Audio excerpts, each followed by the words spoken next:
which lay the great head, made out of many thicknesses of paper and with a carefully painted face. "This I hung from the ceiling by a wire," said Oz. "I stood behind the screen and pulled a thread to make his eyes move and the mouth open." "But how about the voice?" she inquired. "I am a ventriloquist," said the little man. "I can throw the sound of my voice wherever I wish so that you thought it was coming out of the head. Here are the other things I used to deceive you." He showed the Scarecrow the dress and the mask he had worn when he seemed to be the lovely lady. The Tin Woodman saw that his terrible beast was nothing but a lot of skins sewn together, with slats to keep their sides out. As for the ball of fire, the false wizard had hung that also from the ceiling. It was really a ball of cotton, but when oil was poured upon it, the ball burned fiercely. "Hello everybody. Welcome back to my channel, ASMR Sleep, said. My name is Mal, and Happy New Year, by the way. Part of the New Year's resolution was to actually finish the first story from The Wizard of Oz, which is the one that we know the best. Although the book is quite a bit different from the movie. So that is what we're doing today. We're going to finish the story. So if you haven't seen the other video, 4 videos in a playlist already. We ended last right after Dorothy throws the water on the witch and the witch melts. And she's going to go and tell her friends what happened. Rescue them from the Wicked Witch's castle and tell them what happened. So here we go. Chapter 13. The Rescue. The Cowardly Lion was much pleased to hear that the Wicked Witch had been melted by a bucket of water, and Dorothy at once unlocked the gate of his prison and set him free. They went in together to the castle, where Dorothy's first act was to call all the Winkies together and tell them that they were no longer slaves. There was great rejoicing among the yellow Winkies, for they had been made to work hard during many years for the Wicked Witch, who had always treated them with great cruelty. They kept this day as a holiday, then and ever after, and spent the time in feasting and dancing. "If our friends the Scarecrow and the Tin Woodman were only with us," said the Lion, "I should be quite happy." "Don't you suppose we could rescue them?" asked the girl anxiously. "We can try," answered the Lion. So they called the yellow Winkies and asked them if they would help to rescue their friends, and the Winkies said that they would be delighted to do all in their power for Dorothy, who had set them free from bondage. So she chose a number of the Winkies, who looked as if they knew the most, and they all started away. They traveled that day and part of the next until they came to the rocky plain where the Tin Woodman lay, all battered and bent. His axe was near him, but the blade was rusted and the handle broken off short. The Winkies lifted him tenderly in their arms and carried him back to the yellow castle again, Dorothy shedding a few tears by the way at the sad plight of her old friend, and the Lion looking sober and sorry. When they reached the castle, Dorothy said to the Winkies, "Are any of your people tinsmiths?" "Oh yes, some of us are very good tinsmiths," they told her. "Then bring them to me," she said, and when the tinsmiths came, bringing with them all their tools and baskets, she inquired, "Can you straighten out those dents in the Tin Woodman and bend him back into shape again and solder him together where he is broken?" The tinsmiths looked the Woodman over carefully and then answered that they thought they could mend him so he would be as good as ever.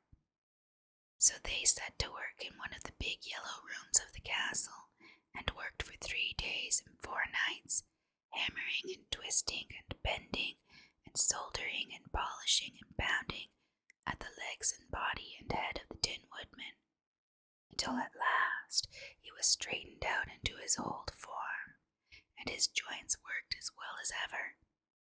To be sure, there were several badges on him, but the tinsmiths did a good job, and as the woodman was not a vain man, he did not mind the badges at all.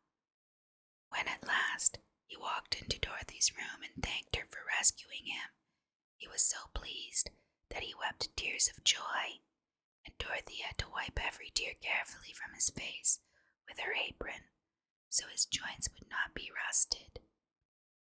At the same time, her own tears fell thick and fast at the joy of meeting her old friend again, and these tears did not need to be wiped away.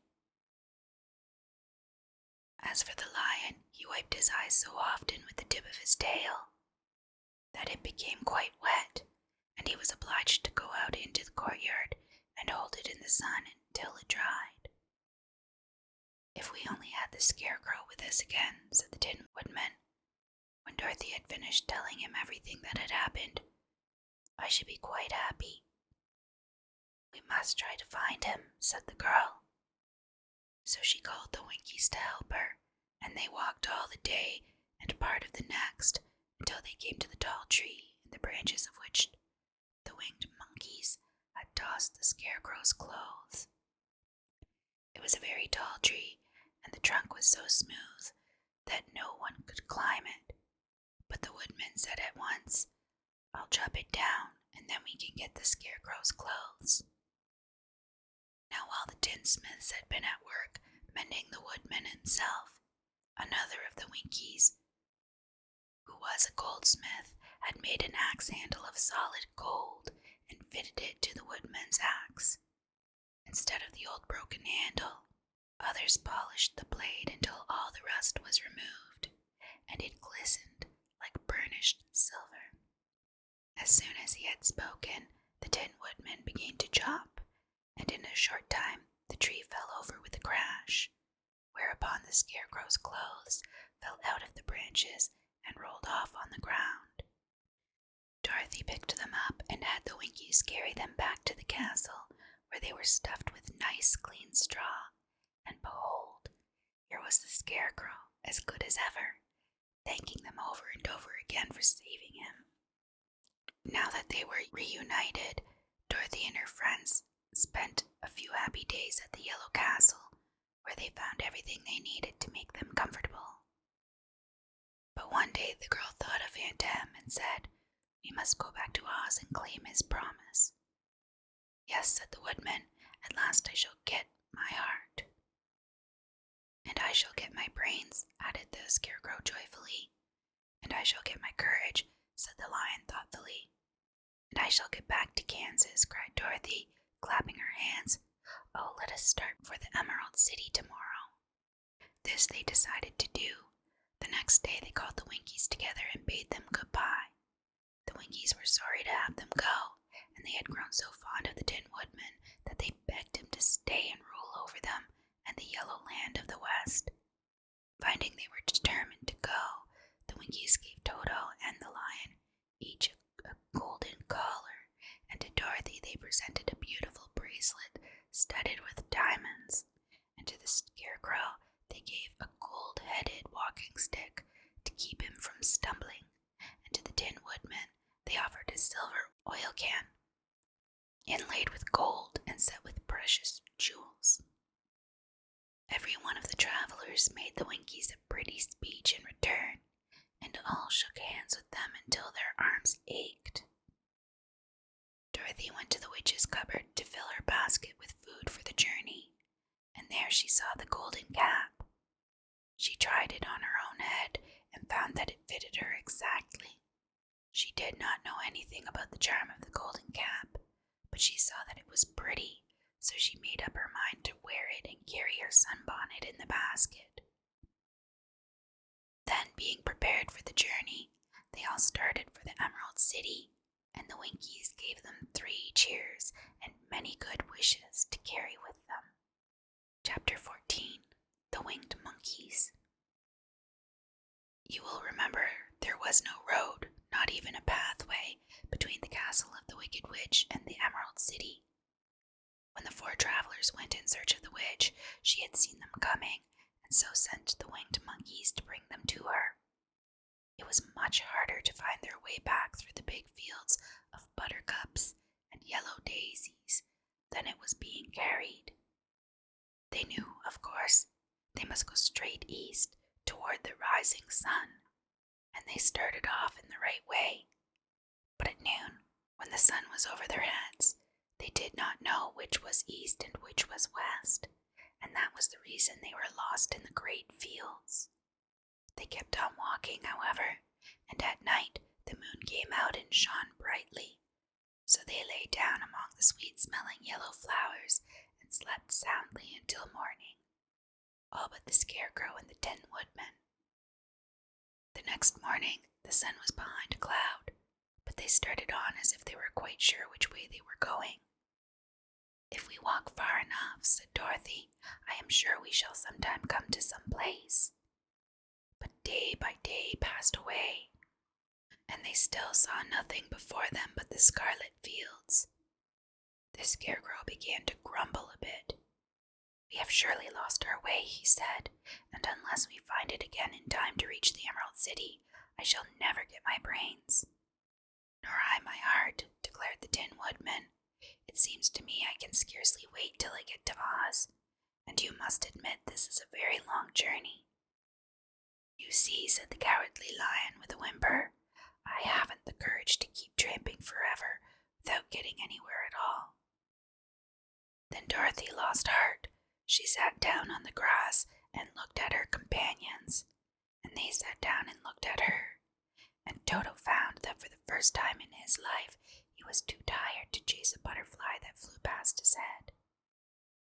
So he put out his tongue and panted and looked at Dorothy as if to ask what they should do next. "Suppose we call the field mice," she suggested. "They could probably tell us the way to the Emerald City." "To be sure they could," cried the Scarecrow. "Why didn't we think of that before?"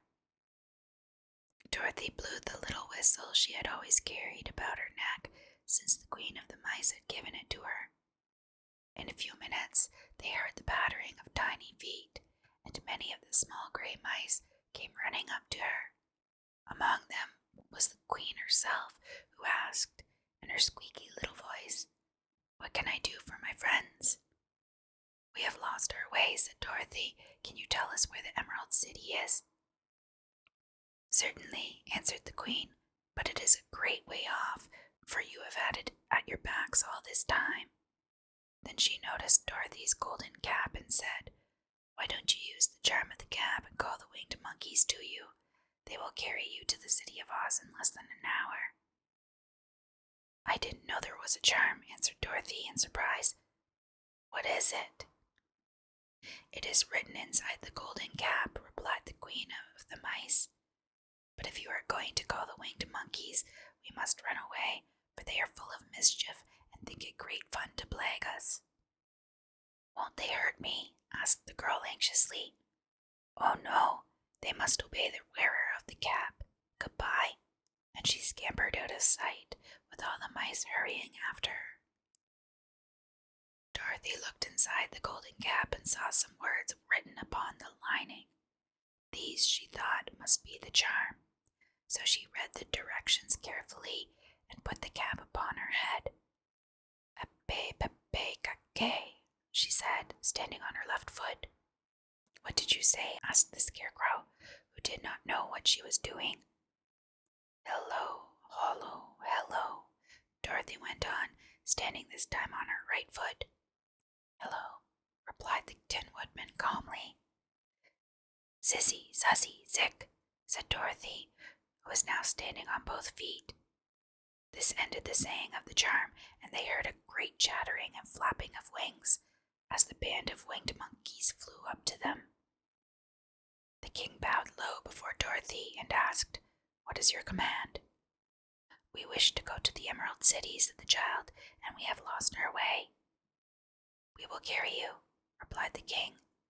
And no sooner had he spoken than two of the monkeys caught Dorothy in their arms and flew away with her. Others took the Scarecrow and the Woodman and the Lion, and one little monkey seized Toto flew after them, although the dog tried hard to bite him. The Scarecrow and the Tin Woodman were rather frightened at first, for they remembered how badly the winged monkeys had treated them before, but they saw that no harm was intended, so they rode through the air quite cheerfully, and had a fine time looking at the pretty gardens and woods far below them. Dorothy found herself riding easily between two of the biggest monkeys, one of them the king himself. They had made a chair of their hands and were careful not to hurt her. "Why do you have to obey the charm of the golden cap?" she asked. "That is a long story," answered the king, with a winged laugh. "But as we have a long journey before us, I will pass the time by telling you about it if you wish." "I shall be glad to hear it," she replied. "Once," began the leader, "we were a free people, living happily in the great forest, flying from tree to tree, eating nuts and fruit, and doing just as we pleased without calling anybody master. Perhaps some of us were rather too full of mischief at times, flying down to pull the tails of the animals that had no wings, chasing birds and throwing nuts at the people who walked in the forest. But we were careless and happy and full of fun, and enjoyed every minute of the day. This was many years ago, long before Oz came out of the clouds to rule over this land. There lived here then, away at the north, a beautiful princess, who was also a powerful sorceress. All her magic was used to help the people, and she was never known to hurt anyone who was good. Her name was Gillette, and she lived in a handsome palace built from great blocks of ruby. Everyone loved her, but her greatest sorrow was that she could find no one to love in return, since all the men were much too stupid and ugly to mate with one so beautiful and wise. At last, however, she found a boy who was handsome and manly and wise beyond his years. Gaylat made up her mind that when he grew to be a man, she would make him her husband. So she took him to her ruby palace and used all her magic powers to make him as strong and good and lovely as any woman could wish. When he grew to manhood, Kilala, as he was called, was said to be the best and wisest man in all the land, while his manly beauty was so great that Gaylat loved him dearly and hastened to make everything ready for the wedding. My grandfather was at that time the king of the winged monkeys, which lived in the forest near Gaylat's palace, and the old fellow loved a joke better than a good dinner. One day, just before the wedding, my grandfather was flying out with his band when he saw Gilala walking beside the river.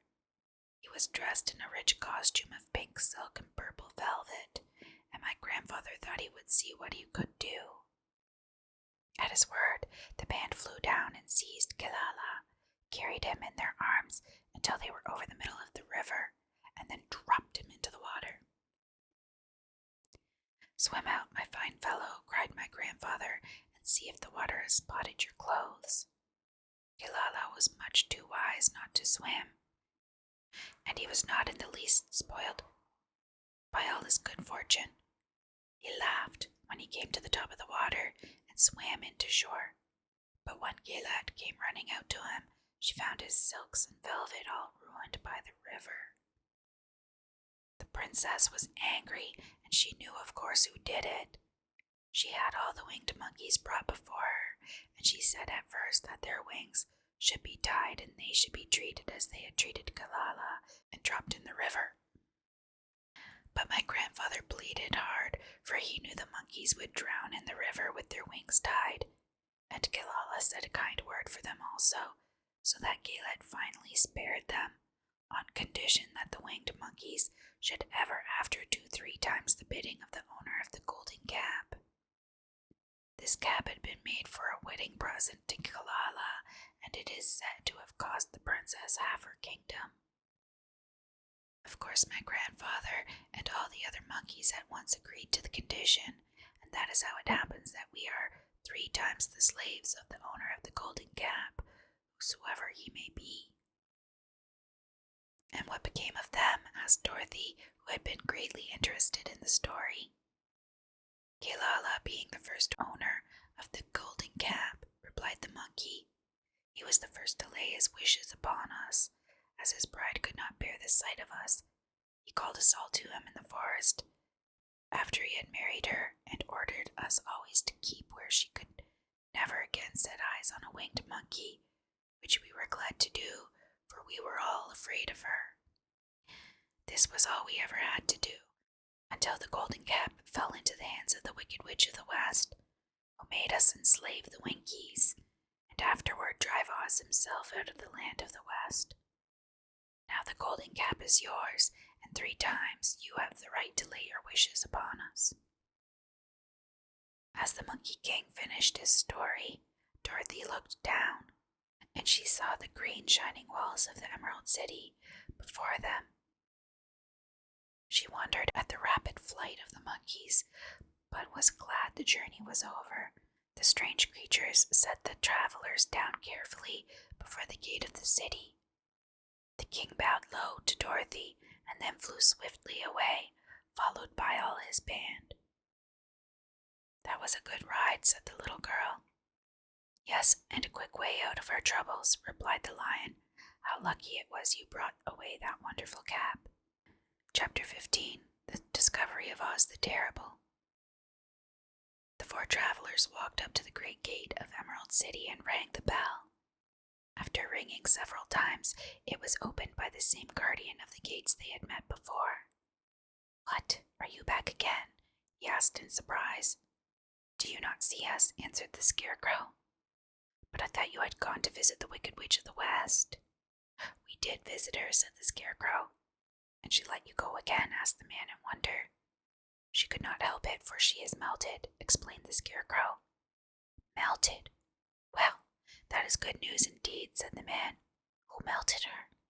It was Dorothy, said the lion gravely.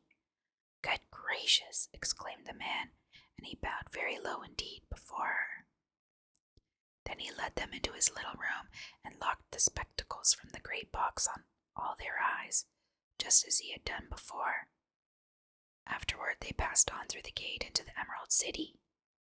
When the people heard from the guardian of the gates that Dorothy had melted the Wicked Witch of the West, they all gathered around the travelers and followed them in a great crowd to the Palace of Oz.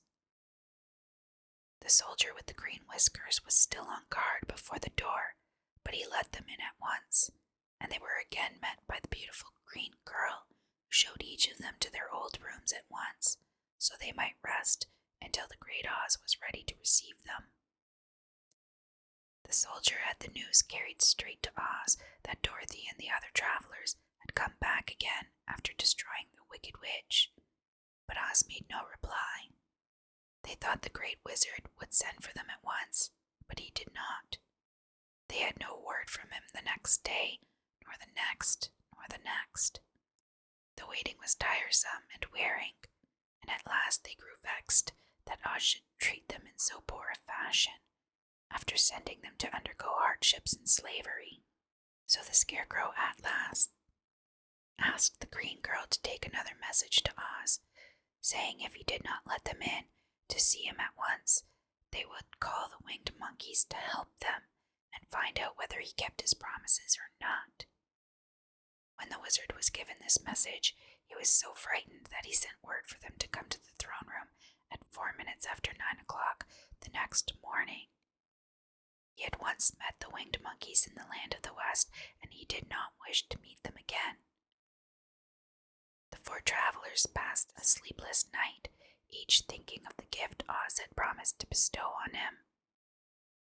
Dorothy fell asleep only once, and then she dreamed she was in Kansas, where Aunt Em was telling her how glad she was to have her little girl at home again. Promptly at 9 o'clock the next morning, the green-whiskered soldier came to them, and 4 minutes later they all went into the throne room of the great Oz. Of course, each one of them expected to see the wizard in the shape he had taken before, and all were greatly surprised when they looked about and saw no one at all in the room. They kept close to the door and closer to one another, for the stillness of the empty room was more dreadful than any of the forms they had seen Oz take. Presently they heard a solemn voice that seemed to come from somewhere near the top of the great dome, and it said, "I am Oz, the great and terrible.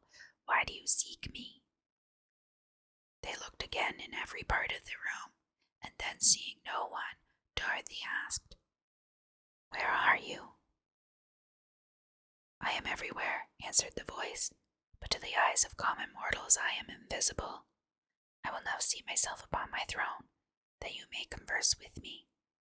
Indeed, the voice seemed just then to come straight from the throne itself, so they walked toward it and stood in a row, while Dorothy said, "We have come to claim our promise, O Oz." "What promise?" asked Oz. "You promised to send me back to Kansas when the Wicked Witch was destroyed," said the girl. "And you promised to give me brains," said the Scarecrow. "And you promised to give me a heart," said the Tin Woodman. "And you promised to give me courage," said the Cowardly Lion. "Is the Wicked Witch really destroyed?" asked the voice, and Dorothy thought it trembled a little. "Yes," she answered. "I melted her with a bucket of water." "Dear me," said the voice. "How sudden! Well, come to me tomorrow, for I must have time to think it over." "You've had plenty of time already," said the Tin Woodman, angrily. "You shan't wait a day longer," said the Scarecrow. "You must keep your promises to us," exclaimed Dorothy. The Lion thought it might be as well to frighten the Wizard, so he gave a large, loud roar, which was so fierce and dreadful that Toto jumped away from him in alarm and tipped over the screen that stood in a corner. As it fell with a crash, they looked that way, and the next moment all of them were filled with wonder, for they saw, standing in just the spot the screen had hidden, a little old man with a bald head and a wrinkled face, who seemed to be as much surprised as they were. The Tin Woodman, raising his axe, rushed toward the little man and cried out, "Who are you?" "I am Oz, the great and terrible," said the little man in a trembling voice. "But don't strike me, please don't, and I'll do anything you want me to." Her friends looked at him in surprise and dismay. "I thought Oz was a great head," said Dorothy. "And I thought Oz was a lovely lady," said the Scarecrow. "And I thought Oz was a terrible beast," said the Tin Woodman. "And I thought Oz was a ball of fire," exclaimed the Lion. "No, you are all wrong," said the little man meekly. "I have been making believe." "Making believe!" cried Dorothy. "Are you not a great wizard?" "Hush, my dear," he said. "Don't speak so loud or you will be overheard, and I should be ruined. I'm supposed to be a great wizard, and aren't you?" she asked. "Not a bit of it, my dear. I'm just a common man." "You're more than that," said the Scarecrow in a grieved tone. "You're a humbug." "Exactly so," declared the little man, rubbing his hands together as if it pleased him. "I am a humbug." "But this is terrible," said the Tin Woodman. "How shall I ever get my heart?" "Or I my courage?" asked the Lion. "Or I my brains?" wailed the Scarecrow, wiping the tears from his eyes with his coat sleeve. "My dear friends," said Oz, "I pray you not to speak of these little things. Think of me and the terrible trouble I'm in at being found out." "Doesn't anyone else know you're a humbug?" asked Dorothy. "No one knows it but you four and myself," replied Oz. "I fooled everyone so long that I thought I should never be found out. It was a great mistake my ever letting you into the throne room.